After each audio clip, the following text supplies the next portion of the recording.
नमस्कार साथियों, आज शुक्रवार है और 12 तारीख है।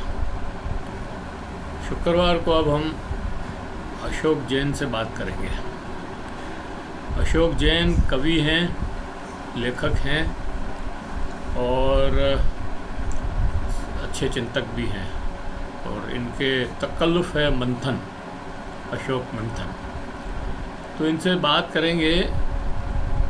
करेंगे लोकतंत्र पे, लोकतंत्र की व्यवस्था पे, कैसी व्यवस्था होनी चाहिए लोकतंत्र के अंदर, और आज जो व्यवस्था चल रही है उसमें क्या सुधार हो सकता है, क्या कमी है, क्या ज़्यादा है, जो भी है मतलब। क्योंकि हमेशा बात ये होती है कि व्यवस्था बदलनी है और सत्ता बदल जाती है लेकिन व्यवस्था नहीं बदलती है। हालांकि सत्ता बदलना ज़रूरी है व्यवस्था बदलने के लिए, क्योंकि जो सत्ता है वो बदलाव नहीं चाहती है, इसीलिए वो काबिज है।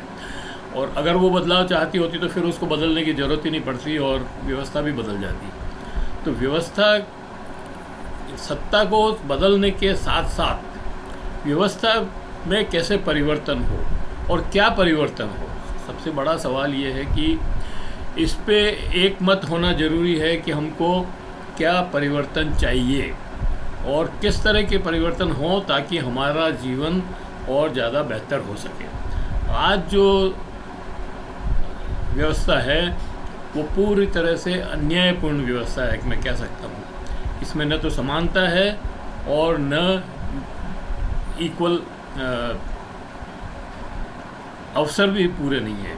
हर एक का आदमी को अवसर नहीं मिलते हैं, पढ़ाई लिखाई भी पूरी नहीं है और एक तरह की नहीं है।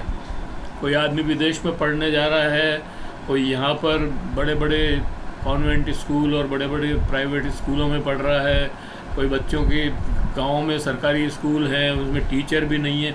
तो ये जो सारी व्यवस्थाएं हैं इनको कैसे हम ठीक कर सकते हैं, इसके ऊपर आज अशोक जी बात करेंगे। मैं बीच बीच में कभी कुछ पूछना होगा तो पूछूंगा, बाकी 10 मिनट आप पूरा 12 मिनट अशोक जी के हवाले हैं। तो अशोक जी। जी सर। तो आपने मेरा जो प्रारंभिक भूमिका है वो तो सुनी ली। जी हाँ, बिल्कुल। उसी के अनुसार आप जो है अपनी बात। जी नमस्कार। जैसा कि सेठ साहब ने बताया, मैं अशोक जैन मंथन, और आज जो शुरुआत है वो इस बात पर है कि किस तरह की व्यवस्था हम चाहते हैं और उस व्यवस्था को अच्छी बुरी करने के अंग क्या क्या हैं, कौन है इसका जिम्मेदार। मैं कहता हूं कि 5 साल में 1 लोटा पानी और हुई ना अपने सपनों के साथ बेईमानी। अगर किसान या घर पे जो पेड़ लगाते हैं, पौधे लगाते हैं, अगर 5 साल में एक ही लोटा पानी डाल के उम्मीद करें कि यहाँ मीठे फल आ जाएंगे इस पेड़ के ऊपर, या किसान एक बार ही पिलाई करे, खेत को जोत ले और एक ही बार पिलाई करें और बाकी ना तो अंदर में किसी कहीं और बैरिकेड्स नहीं लगा, मतलब वहाँ तार नहीं लगाएं और अंदर में ढांडे चौपाए सब आ जाएं और उस फसल को नष्ट कर दें, मतलब उसकी सुरक्षा भी नहीं करें, तो क्या वो अच्छी फसल, पूरी फसल पा लेगा? ये चिंतन अगर हम प्रजातंत्र के दृष्टिकोण से देखेंगे तो हमें ये बात पता लगेगी कि प्रजातंत्र के अंदर मूल रूप से जो किसान हैं, प्रजातंत्र के किसान हैं, वो देश की जनता है। देश के में सभी तरह की जनता है। हर नागरिक जो है वो इस प्रजातंत्र का किसान है। इस प्रजातंत्र की को फलीभूत करना, इसकी रक्षा करना, इसको बेहतर करना उसकी जिम्मेदारी भी है, उसका दायित्व भी है और उसका अधिकार भी है। अब ये कैसे हो, ये विचारणीय विषय है।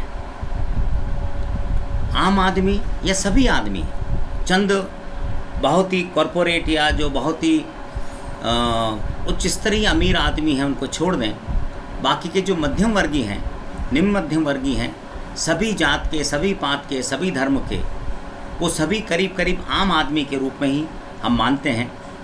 कई लोग कुछ सरबराह की बात करते हैं, कुछ मजदूर किसान की बात करते हैं, पर मेरा मानना है कि तमाम मध्यम वर्गीय जो आदमी है वो इस व्यवस्था के साथ में पूरा ही जुड़ा हुआ है।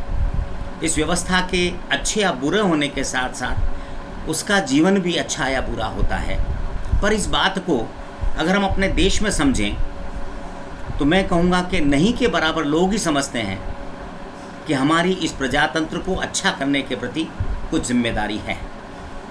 मैं कई बार जब घूमने के लिए निकलते हैं तो अक्सर समूह के अंदर जो चलते चलते विभिन्न प्रकार, ज़्यादातर शिक्षित लोग ही होते हैं, तो चलते चलते अक्सर राजनीति की बात ही करते हैं अधिकांश, और उस राजनीति में कोई पक्ष में और कोई विपक्ष की बात ही करता है, किसने ऐसा कर दिया, इसने वैसा नहीं किया, कोई मजाक उड़ाते हैं, कोई किसी की मजाक उड़ाते हैं। उस रूप में सारी राजनीतिक बात तो करते हैं, पर जब उनसे बात की जाती है, मैं कई बार उनसे इंटरव्यू भी करता हूँ, उनसे संवाद भी स्थापित करने की कोशिश करता हूँ, बात करता हूँ कि आप ये राजनीति का जो डिस्कशन कर रहे हैं, क्या आपने कभी ये विचार किया है कि आपको किस तरह की व्यवस्था चाहिए? आप बहुत पढ़े लिखे हैं, आप पीएचडी भी हैं, आप प्रोफेसर भी हैं, आप लेक्चरर भी हैं, आप अच्छे दुकानदार हैं, बड़े दुकानदार हैं, बड़े व्यवसायी हैं, अच्छी नौकरी करते हैं, मैनेजर भी हैं, तो क्या कभी आपने अपने घर पर बैठकर कागज़ पर ये लिखा है कि हमें इस तरह की व्यवस्था चाहिए? तो ईमानदार से बताया, मैं आप लोगों से भी पूछ रहा हूँ कि कितने लोगों ने अपने हाथों से अपने घर पर बैठकर डायरी में या कागज़ पर ये बिंदु लिखे हैं कि हमें इस तरह की व्यवस्था चाहिए? जब आपको नहीं पता है कि हमें किस तरह की व्यवस्था चाहिए, तो आप कैसे वहाँ आपस में संवाद कर सकते हैं, आपस में बातचीत कर सकते हैं, किसी को क्रिटिसाइज़ कर सकते हैं या किसी की प्रशंसा कर सकते हैं कि हमें ऐसा चाहिए वैसा नहीं है? तो सबसे पहली जो आवश्यकता मुझे लगती है वो है कि आपको स्वयं को बैठकर इस पे मनन करना पड़ेगा और स्वयं को लिखना पड़ेगा कि हमें किस तरह की व्यवस्था चाहिए, क्या चाहिए। अगर आपको धर्म के संबंधित कुछ बात है तो उसके ऊपर भी लिखिए, आपको भ्रष्टाचार के ऊपर कुछ बात है तो वो भी लिखिए कि चाहिए कि नहीं चाहिए।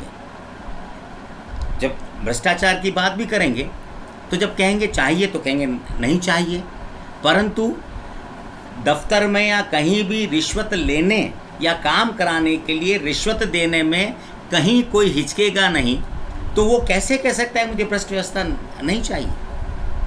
तो इस बिंदु पर भी विचार करना पड़ेगा। शिक्षा की बातें हैं, शिक्षा के ऊपर भी हम बात करते हैं कि शिक्षा अच्छी नहीं है, हमें ऐसी शिक्षा चाहिए, शिक्षा का निजीकरण हो गया।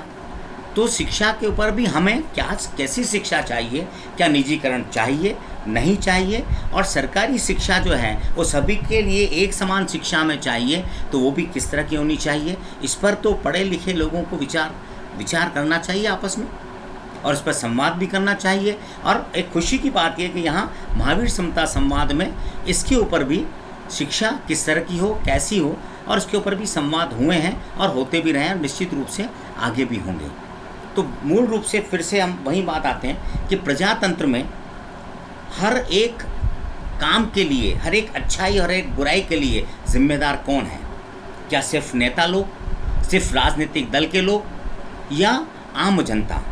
मेरा जो मानना है, प्रारंभ से ही मानना है कि हमें लोग, इस देश की जनता ही सबसे अधिक जिम्मेदार है हर अच्छे और बुरे काम के लिए।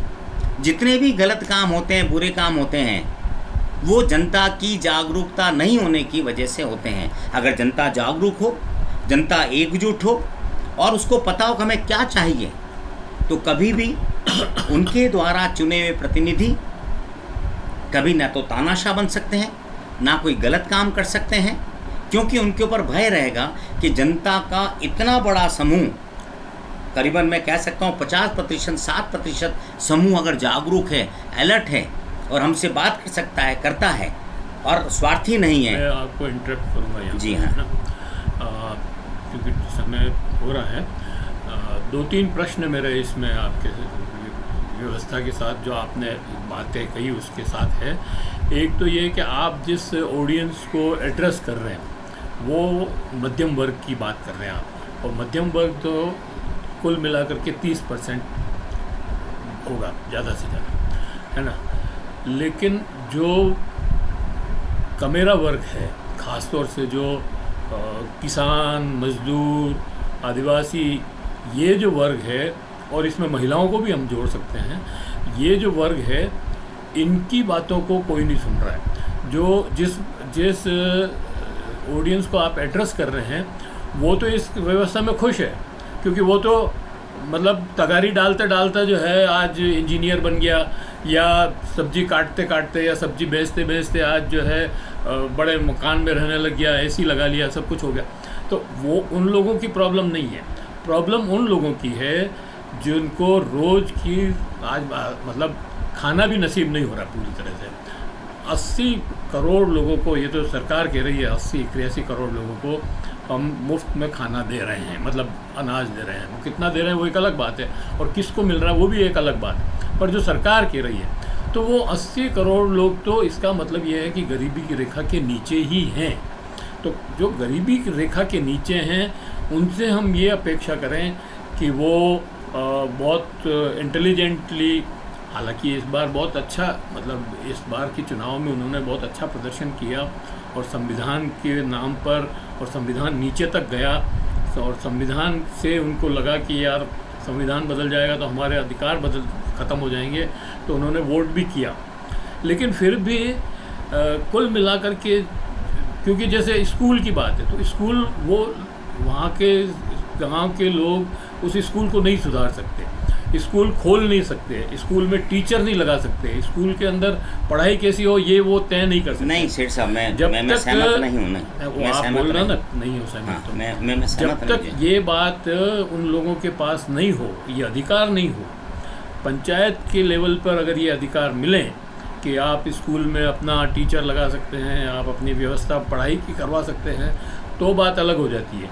लेकिन अभी जो व्यवस्था है, अरे आप बातें कर रहे हो, वहाँ ग्राम सभा जो होती है उसका दिन भी जयपुर से तय होता है, और क्या ग्राम सभा तय करेगी उसका विषय भी जयपुर तय करके देता है। फिर ग्राम सभा को क्या स्वायत्ता है?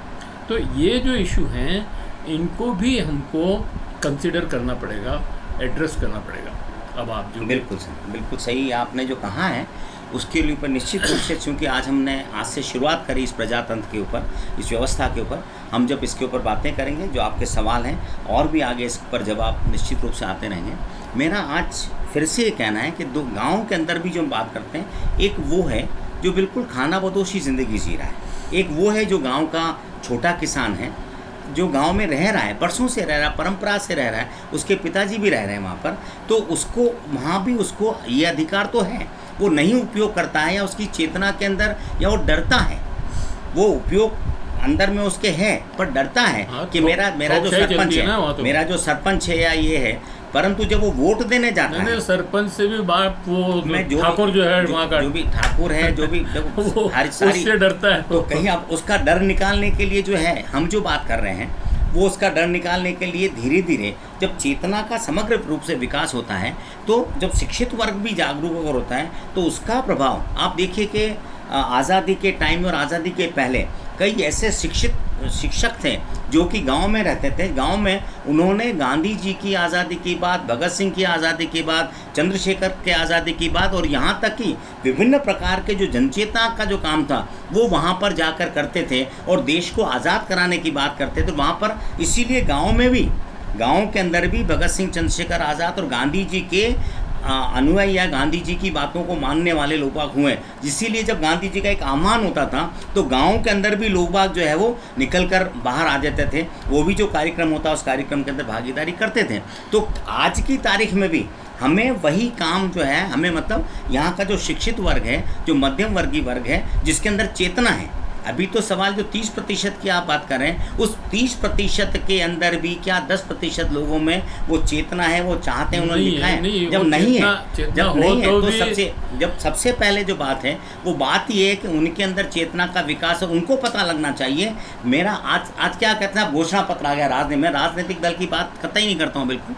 आज जो मैं बात कर रहा हूँ, या मैं जब भी इसके और बात करूँगा तो अधिकांशतः जनता की बात करूँगा कि जनता स्वयं में ही लिखे कि हमें किस तरह की व्यवस्था चाहिए, फिर उस पर आपस में चर्चा करें, और चर्चा करके जब वो चेतना का विकास होगा तो उसका प्रभाव आप देखिए इतना, मतलब मैं जो उम्मीद कर सकता हूँ कि इतना मिरेकल होगा, इतना चमत्कारिक रूप से होगा, और उसके अंदर आपकी व्यवस्था में सुधार भी होगा, राजनीतिक दलों की सोच में सुधार भी होगा, और हो सकता है कि नए लोग निकल के उसके अंदर आएँ। इसी टिप्पणी के साथ हम इसको समाप्त करेंगे।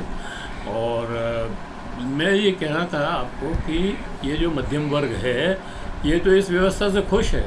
जी नहीं, और नहीं है, खुश नहीं है, आराम से, ये आपका मानना है, मेरा मानना आराम से कमा रहा है, खा रहा है, बचा रहा है और लेविशली जी रहा है। प्रॉब्लम जो जिनकी है उनको हम एड्रेस ही नहीं कर रहे, ये सबसे बड़ी समस्या। खैर हाँ, आगे और बात करेंगे हम इसके करेंगे। ऊपर। आज की चर्चा को हम यहीं समाप्त करते हैं और आपसे ये अपील करते हैं कि अगर आपने हमारे चैनल को सब्सक्राइब नहीं किया हो तो चैनल को सब्सक्राइब कर दें, लाइक करें, अगर वीडियो पसंद आ रहे हैं तो लाइक करें, फॉरवर्ड करें, शेयर करें, और कमेंट बॉक्स में कमेंट लिखें और कमेंट और सुझाव दें।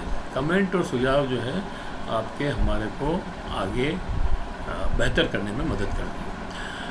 इसी तरह से जो सब्सक्राइब करने का बात है वो बिल्कुल फ्री है, आप इसमें कोई पैसे नहीं लगते, एयर टू फ्री है, आप दिल खोल करके सब्सक्राइब कर सकते हैं। आप लोगों के सहयोग से 200 लोग तो सब्सक्राइब कर चुके हैं हमारे चैनल को, और आशा करता हूँ कि जल्दी से जल्दी लोग और इसको सब्सक्राइब करेंगे। धन्यवाद। फिर मिलेंगे कल या शाम को भी मिल सकते हैं किसी और वीडियो के साथ। धन्यवाद। ओके।